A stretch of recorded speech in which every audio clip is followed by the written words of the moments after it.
Good afternoon. Actually, it's still morning here. Good morning. I have about a half an hour left until afternoon. I'm still in my car. I just finished my donuts. Oh, my glorious donut days. I just love them. I thank the Lord for my donuts, my coffee, my water, the beautiful weather, the seclusion, just the time to be alone. I have plenty of time alone, but there is something about this parking lot and me in my car with my donuts and coffee and the Lord. That's just something I look forward to every week. So here I am. I was so relaxed a few minutes ago that I was starting to fall asleep. But I wanted to come on and make another vlog. I think this is I want to double check, vlog 9. I just checked, it had been about a month and a half before I popped on here in all my, just casually telling you what's happening at the shop pad and at Forever Be Sure. So I thought it was time. And I wanted to also give you an update on our trip to Greece. If you're on Facebook, you've seen my pictures. I posted 80 pictures last week. And so be sure to see those. But I'll kind of maybe talk through a little bit of what our trip was like. And just really kind of what's happening. What's happening at my house is my kids are home, all 4 of them. And I was just reflecting over and over again yesterday, which was Mother's Day, at how thankful and what a unique thing it is for all 4 of my kids to be at home, especially on Mother's Day. So that was it was a fun, relaxing day. We did what we always do because that's what this mother chooses to do when asked, Heather, where do you want to go for Mother's Day? Well, Culver's, of course. It's just tradition. I don't like to spend a lot of money either. I don't think it would be fun for me to go to a really expensive restaurant. So we just went to Culver's, and what do you know? The sweet people at Culver's, the manager there, gave us a 50% discount instead of our usual 25%, because we do truly have 2 of my children working at Culver's this week. My son is back for a few weeks and he's a manager there, and it's perfect timing because they had a lot of hours to give him, so that was a blessing. And my other son works there too, so that was nice. A little Mother's Day treat there. And so yeah, then we had a game night last night with all of my kids, so it's a special treat when they're all home. And now I know what you mothers out there feel like, those of you who have empty nesters, when all of your little chicklings come back home for a few days or longer. It's a treat to see them all together. And so I was thankful for the Lord for that. We have been having beautiful weather, and I'm realizing sometimes when the spring comes, and if I have a trip planned, which we did, to Greece, I got back from Greece and I'm like, oh yeah, it's time to go get my plants and plant my plants and get your grass, your crabgrass preventer and all of that. It just kind of comes on you fast. And so thankfully I was able to go out and get my plants and plant them in my planters and wish them luck this summer. Not luck. I'm thankful that the Lord waters my plants a lot. And yesterday my son watered them. Anyway, they are ready for the summer, and I'm so thankful for all the sun we've been getting. Boy, does sun help the old mood. I don't know what it is. I never used to be like that, but I sure love sunny days. So about my trip to Greece, yes, we went from April 21st to April 30th. I was so very thankful that my parents could be at home and watch over my 2 youngest boys, who actually don't need a lot they don't need babysitting, but they do need rides to work and to school. And so, and of course, somebody kind of overseeing meals and stuff like that. So my parents were very gracious and willing and happily able to help in that. And so we left them in good hands, and we traveled. I think the one thing I was concerned about the most was the plane ride, believe it or not. I am not a huge fan of long plane rides. And I have tailbone issues, as I mentioned last time. And so I was able to find a comfortable position with my pillow that they allowed me to take on the plane. And so that 9-hour plane ride going there was manageable and endurable, and quite an adventure. And so I was thankful for that. Of course, thankful for safety anytime your plane lands right side up. Cue the story of the plane that tipped over. In fact, our plane flew into Toronto, which, if I remember, that is the airport where that one plane landed and flipped over completely upside down. But we are thankful for safety, and it was quite a trip. I'm so, just reflecting back on it, I think the biggest blessing was, besides the fact of being able to actually go there, I mean, that's quite a privilege and a treat, but just the fellowship I was able to have with my husband, just a sweet time of making memories. Beyond that, we loved traveling with his brother and wife, Andrew and Hannah. If you've followed our ministry for any length of time, you know they've traveled with Forever Be Sure. Hopefully even next year we'll have them on another tour. But we love them. They are wonderful, wonderful, godly people, fun people, super easy, chill people. They're great for John and I to travel with. So we love them. So I was going to just actually point out a few things for those of you going on big, extensive trips, suggestions I would make. And this is one of them. Go with people you love. Of course, going with your spouse, if you're getting along and you love your spouse, that's a amazing privilege. And but even John and I, we've gone on cruises and vacations and all that, and most all of them have been with people we love, and most of them have been with family. And so we recommend cruising with another couple, or like on this particular thing, we went with Andrew and Hannah. We also went with a tour group. Of course, we didn't know them until we met them there. It was another 5 couples. So they were all, each of the men were pastors. So it was a pastor's familiarization trip. And then, of course, we had a tour host. He also was a pastor. He didn't bring his wife on this particular trip. He travels a lot in this regard, or pretty consistently, but he regretted not bringing his wife this time. But anyway, it was fun to get to know them, fun to be with other professing believers, and just fun to be with people you love. And so your fellowship is just that much deeper, and your memories made are that much more special. So, oh yes, my second suggestion is to pack light. I was nursing a little bit of my ego, like I should not take pride in this, but I was kind of proud that my husband and I each, only for a 10-day trip, packed one carry-on, like a suitcase, a small suitcase that you can stick in your overhead bin. That's typically what I bring on a tour. But overseas, I'm like, you know what? We're not paying for more luggage. We're gonna make this work. And so we did. And that was no problem, folks. I brought, I think, 7 outfits total. So there's a couple repeats in there. But we made it work. And God was good. Of course, you get your carry-on as well. So we had, your personal item. So your personal item and your suitcase. Unfortunately, the second airport we were in, I believe it was a Toronto airport, where we were rushing to get to our gate. My suitcase wheel broke the very first day of our trip. Boo-hoo. So my chivalrous husband ended up being the one to carry, or actually if you turn it on its side, the other 2 wheels did kind of work, but it looked kind of strange, like you don't know how to wheel your own suitcase. Anyway, but pack light if you can. Makes your trip easier. Bring a book. I tried. I'm kind of flighty. I'll admit I'm ditzy, and I don't do well at thinking necessarily ahead and preparing for all the what ifs. But for this particular trip, I don't take a lot of overseas trips. And so I'm like, I want to have something to do when I'm stuck in a seat for 9 hours. And so I made sure I had some audiobooks that I listened to. And so I had one that was a pretty long one.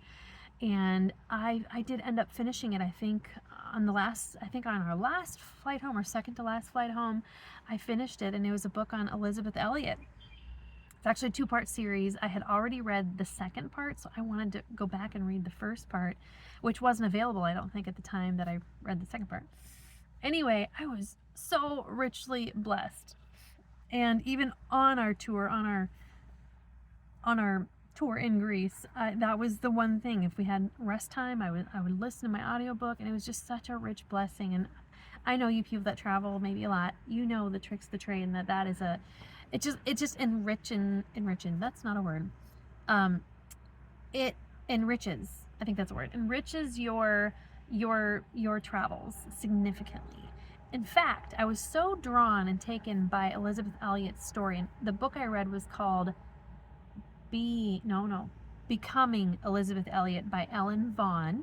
I had read being Elizabeth Elliot. So that was her later half of her life.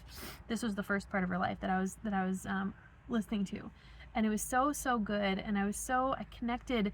Of course, I'm not exactly like her in all the ways, but I connected with her in many ways. And so I wanted to, listen to more. And when I came back from my trip, I listened to some of her podcasts, because she then went on to have a significant writing ministry, a significant radio ministry. And so I'm like, man, I'd love to hear some of those. And so I listened to some of those, and wouldn't you know, something she said drew my mind and heart to a passage of scripture, which I then started to write a song about. And I'm right in the middle of it, and I'll tell you about that in a little bit. So those kind of things can really be influential in your own life and ministry. And so bring a book on vacation, a great book, a really good book that's really going to stir your mind and your heart. And so that's what I did. For our particular tour, we went to Greece. I think I mentioned this. It was a pastor's familiarization trip. And so pastors can bring their wives. And it's a significant discount, even though it's not cheap at all. Significant discount because they want you to eventually bring people from your church and lead a tour or be the tour host in that sense. And so that was the idea. So they took us around all these familiar sites where the Apostle Paul went through these ancient cities. And I don't have this all in front of me, so I'm kind of going off of memory here. But we went to Thessalonica. Currently, the current city today is called Thessaloniki. When they started saying that, I'm like, have I been saying it wrong my whole life? No, you haven't. It's not modern day, it's Thessaloniki, but in the Bible, as you can read, Thessalonica. Now, because it's a modern day city, there is basically a city that has been built up over the ancient ruins. And so there's like precious few rocks, at least we only saw precious few rocks, ancient rocks of the agora, the city area back in the ancient city of Thessalonica. So there's very few things to see in Thessaloniki. But we kind of used that as a starting point. Then we went to Philippi one day. Now that is no longer a city that's up and running. So all you go there and you see the ancient rocks, and they're of course tumbled down because of years and hundreds of centuries of earthquakes and such, and all the reasons why. So basically you're looking at ruins. And so we went to Philippi. We went to, here, I'll just list them. We went to Corinth. We went to Athens. We stayed two nights in Athens. I think 2 nights in Athens. One on the first end of tour and one on the last part of our tour. And then in the middle of it, and this is what sold me on the idea, was there's a 3-day Mediterranean cruise. And when I heard the 2 words Mediterranean cruise, I thought, that's on my bucket list. Now, I'm so glad we did what we did. I think in my mind, in fact, I know in my mind, I was thinking my ideal would be to travel the more western side of the Mediterranean by Italy, France, Spain, and all of that. Maybe even, I don't know if you can scoop around to the UK or whatever. Someday, I would love that. But we traveled around the Aegean Sea, which travels around Greece, and then Turkey is on the other side of that. And so we then went to Ephesus, which is actually in Turkey. Now, Ephesus, again, is not an inhabited city right now, so you're seeing all the ruins, but it is phenomenal. All the ruins that they have uncovered, you can walk through it, almost like you're walking through the ancient city of Ephesus back then. But of course, it's all ancient rocks, and nothing's happening there, except in their amphitheater they actually do have live concerts, come to find out. And I'm looking at that, I'm thinking, whoa, how do you get up there? And I don't know. It was under construction because apparently a recent earthquake tumbled more rocks. I don't know, but they still have live concerts in that amphitheater. It's crazy. Pretty cool though. So yes. Oh, cruising. Oh, guys, I've been on, I guess you could call this my, let's see, 1, 2, 3, 4th cruise. And it did nothing but make me want to plan another cruise. It's so relaxing. I know some of you out there might be skeptical or have never been on one, or I don't know. People that have been skeptical are usually people that have not been on one, at least the ones that I've talked to. And I'm like, you gotta try it, guys.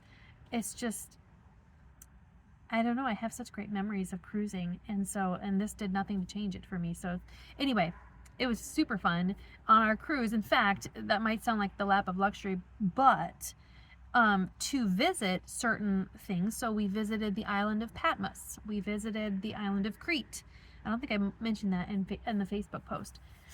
But to get to them, really the best way is to go by boat. In fact, some of them I don't think you can. Well, I suppose they would have airports and such, but we wouldn't. Yeah, best way is by cruise boat. And so we thoroughly enjoyed another mini cruise this time, visiting some of those cool places. And so one thing I didn't mention in my Facebook post was Greece.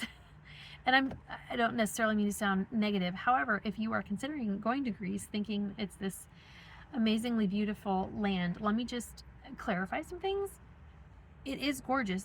It's mountainous, and of course, when you're traveling through all of these islands, and they said basically on your cruise, there's almost never a time where you won't see some island, because it's just, littered with islands in the Aegean Sea. But the city itself, the country itself, I should say, I'm realizing I have never been to, a third world country. So this is just my only point of comparison is me and my neat little neighborhood and me and my neat little house. And I love the city of Eau Claire. They take really great care of it. And I've traveled the US extensively.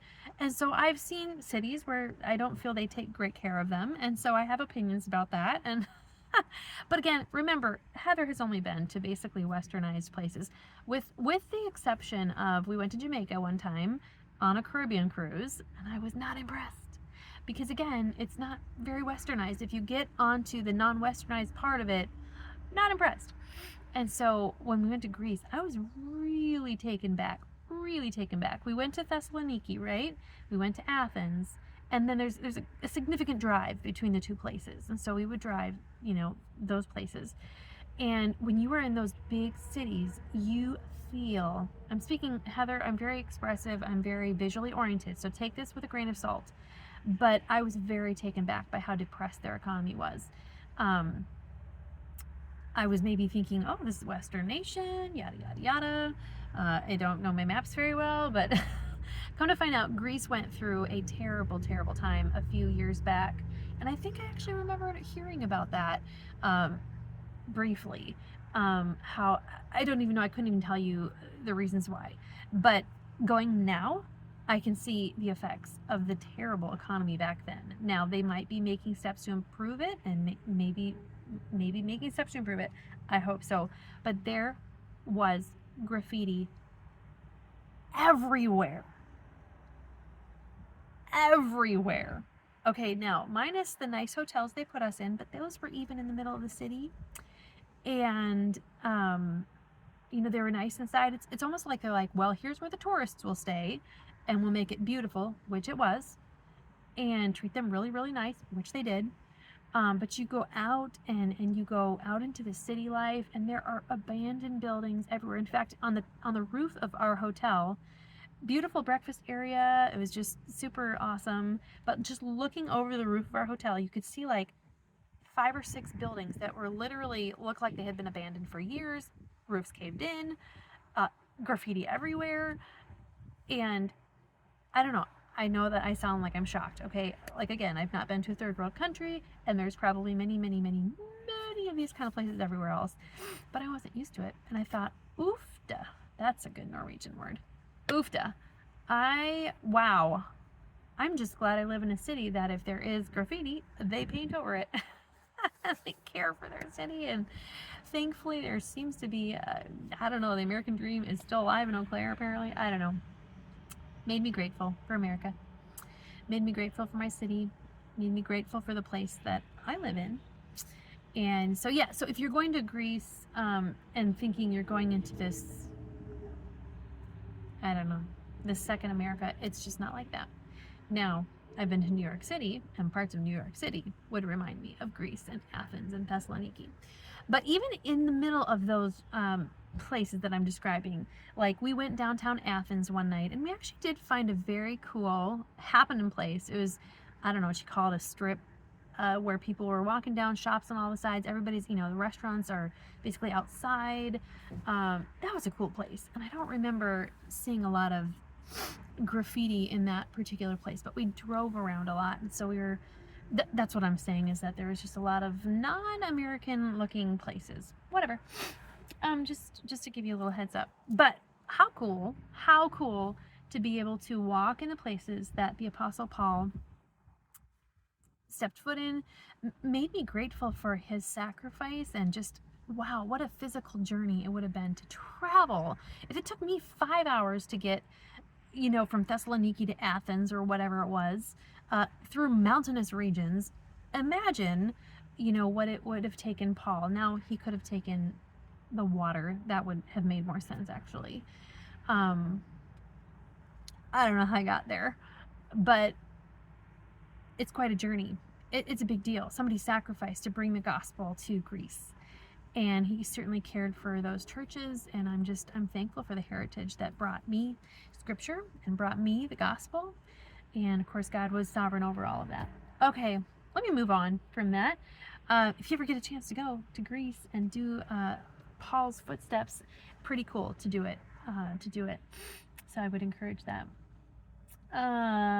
Let's see, what time we got? 21 minutes here. I'll kind of wrap this up.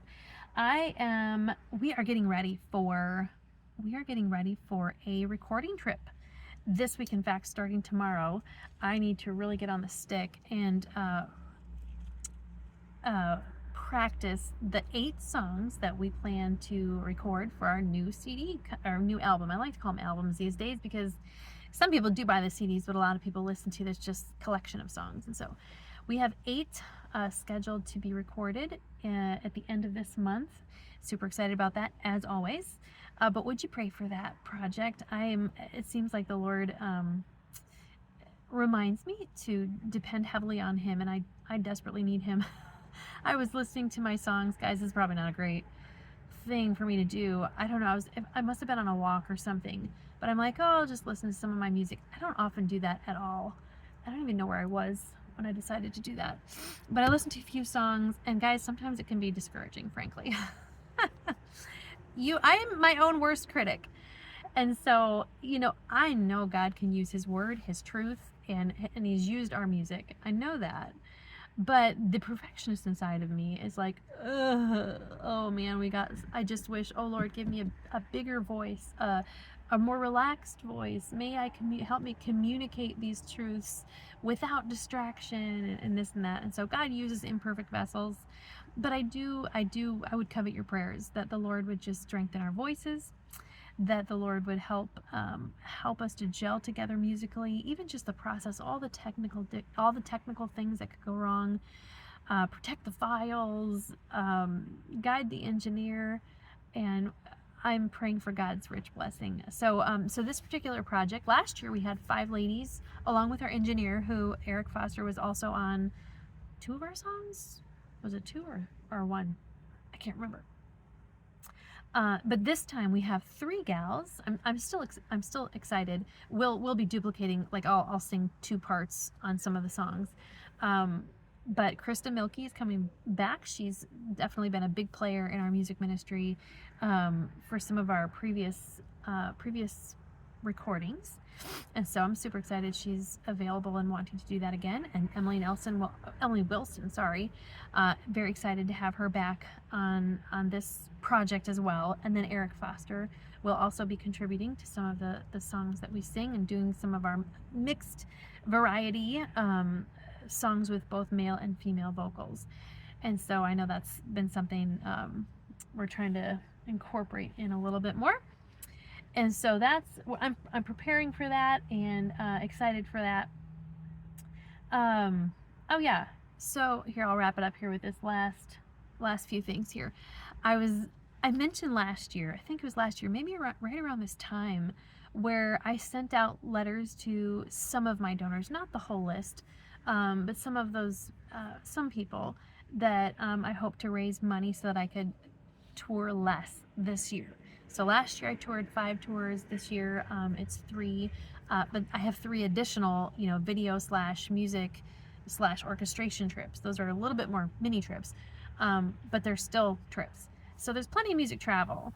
But my whole thinking was I just wanted to just have more of a balanced life. And I remember that time I told you all and probably my donors that I would still, that who knows, maybe having more time would end up meaning I would be writing more songs. And I had no way necessarily to, confirm that. But here we are in May, and I looked at my schedule just now, and I'm on my 5th song. It's month 5. I'm on my 5th song this year, and I'm kind of like, whoa! If we keep up this pattern, we're gonna have some significant songwriting happening in 2025. A few weeks ago, again, this has happened twice now, where I'm just like, Lord, I really want to write a song. I'm itching to write a song. I love the process. I hate the process. It's like birthing babies. It's like, it's a process. It's a long process. And so you have to endure through it, and it is work, but it's a creative process, and I'm that's what I feel like the Lord has gifted me and called me to do. And so but I'm very dependent on him. And so I asked the Lord to give me another song. And as I mentioned, I was listening to some of Elizabeth Elliott's vlogs, and just something she said just really connected with something that was on my heart a few weeks ago. And there are times in my life, and especially in wintertime, probably more so in wintertime, where I just don't feel close to God. And I want that. There's something about me that feels so deeply that just seems very off when I'm not feeling close to God, whatever that means. And I don't want to chase after the feeling. I want to be close to God. But there's times where I just want him to draw near. And I just remember something Elizabeth Elliott said in her podcast was, God's not going to barge in. God comes to your door and knocks. And that just reminded me of a verse that I had been thinking about based on another project, is Revelation 3:20. Behold, I stand at the door and knock. If any man hears my voice, I will come in. Here, it's right in front of me here. I will come into him and dine with him, and he with me. And so I just reflected on that, and I wanted to go back to that passage and really study it so I could get really the context of that passage. And it is really written to Christians, and it's written to Christians who are lukewarm. And, what does that mean? And I can't tell you decisively. I haven't studied all the Greek and everything, but I did study it thoughtfully and hopefully with God's guidance. And God hates it when our allegiance is tepid, when it's lukewarm. It's so repulsive to him. He wants to vomit it out of his mouth, lukewarm water out of his mouth. And he wants you to be passionate, fully committed. Actually, it reminds me of a verse in James.